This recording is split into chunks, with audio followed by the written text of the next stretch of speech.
Okay, so Enigma or whatever, Enigma, Enigma. I think from what I've read online, this film it just Enigma, Enigma is just an alternate spelling for enigma. A riddle, a mystery, or whatever. I don't think it's ever explained why this film has this title. Uh, but in any case, the logo is really cool though, with the poster with like the Medusa like spider head woman with the claws and mandibles or hands, and that kind of half naked woman below them. Oh, cool. Fulci, one of the coolest Fulci posters actually, I think, to be, honestly. I mean, it's pretty cool. Fulci posters kind of ran hot or ran cold, but I mean, the Beyond had some great stuff, art, but some of the others were kind of, you know, mm. So Enigma is one of the better later posters, but in any case, not one of the better films, I guess, the better later films. But I like it. Surprisingly, I like it. It's one of the later films which makes sense and feel. Okay, Fulci, 1987. It's the end of toward the end of the 80s. The hits are kind of coming to the end. The Italian film industry is kind of coming to an end, maybe a little bit, and things are changing. And the reigning kings of Italian horror, Dario Argento and Fulci and all the rest. Are going to go to television, basically. So, but I like this film. I don't know. It took me so long to finally watch it. Uh, it has some of the Fulci touches. It's not as polished as his earlier films. I mean, basically, it's kind of like a Carrie Medusa touch kind of riff. It's a girl at a school, and I think this is like a boarding school, some kind of school, and she is teased, and she's almost killed at the beginning of the film because of this prank that's pulled on her. And the beginning of this film starts with this incredible song, "Falling head over heels, put on your makeup." I love that song. I love the song at the beginning of the film. I mean, I'm sick. There's something wrong with me. And so she's for the balance of the film, this girl is like in this hospital bed with all these tubes coming out of her, very kind of ghoulish, somewhere between life and death. But she has this psychic power, and like in Patrick or the Medusa Touch, those films with like comatose people that can come somehow influence the world beyond them. She possesses this girl and exacts her bloody revenge on the people who did her wrong at the school.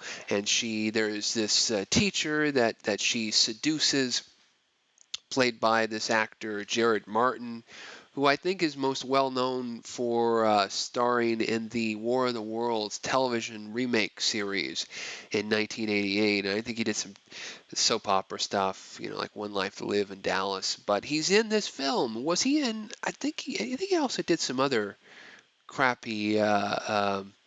Did some. No, I think maybe he's mainly a TV actor from what I'm seeing here. I thought he'd done some other Italian films.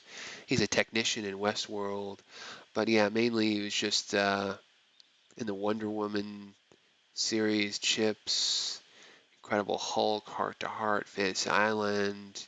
Yeah, no, he was in. Oh yeah, no. He was also in the New Gladiators. Remember, because he starred in the New Gladiators, the other Fulci film. Yeah. Yeah. That's the other one I was thinking about, and he's in the Sea Serpent, one of Armando Diasorio's last films. So yeah, he's got some Euro cred, yeah, but he's kind of coming at the very end of the cycle here. He's no Chris Mitchum, let's just put it that way.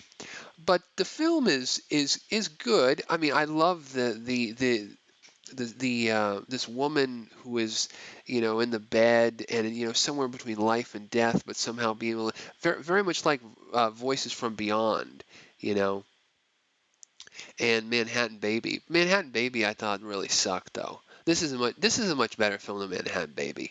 Yeah, yeah. I just think Manhattan maybe got just loopy and weird, and I think this film maybe has it was a lower budget than that. I think this is a Yugoslavian uh, U.S. co-production or Yugoslavian Italian co-production, and parts of it looks like it was shot in Belgrade, but then it was also set in Boston. I earlier I thought it was another Louisiana film, but I guess not. I think it's set in Boston, and but I like it. It's got some Fulci touches. It's got like every Fulci film, he's got to have a hook. He's got to have a extravagant death scene, and this one is like a death by snails, which is kind of ridiculous. Um, I mean, Murder Rock, I think is still the pinnacle of the crazy Fulci stuff. Which I love the way Murder Rock is shot. Uh, but Enigma is a good film. I guess you should check it out. There's not a lot going on. It toward the second and third act, toward the end of the film, it kind of sags and stuff because the film, the start of the film, the woman dies. I mean, or is almost dies, gets comatose. You don't really have to wait for that very long. It's just right before basically the main credits. They're dressing her up and pulling the prank on her, and that boom, and then the rest of the film, she's kind of very much like the Voices from Beyond, where you have this dead guy who's rotting away and just kind of influencing and coloring everybody else. This character, this Carrie like psychic character, Patrick like character, is influencing the entire film for the rest of the show. So yeah, I mean. Yeah, okay movie. I mean, the DVD is very inexpensive these days can be had, new for between $10 and $5 many places. So yeah, take a chance on it. It's better than, I think Demonia, or some of the later Fulci, the late '80s and early '90s stuff, House of Clocks, and all that stuff, which it gets a little bit kind of loopy. This one is almost has some of the qualities of his mid to early '80s stuff, and is an admirable film. And again, the poster art's great.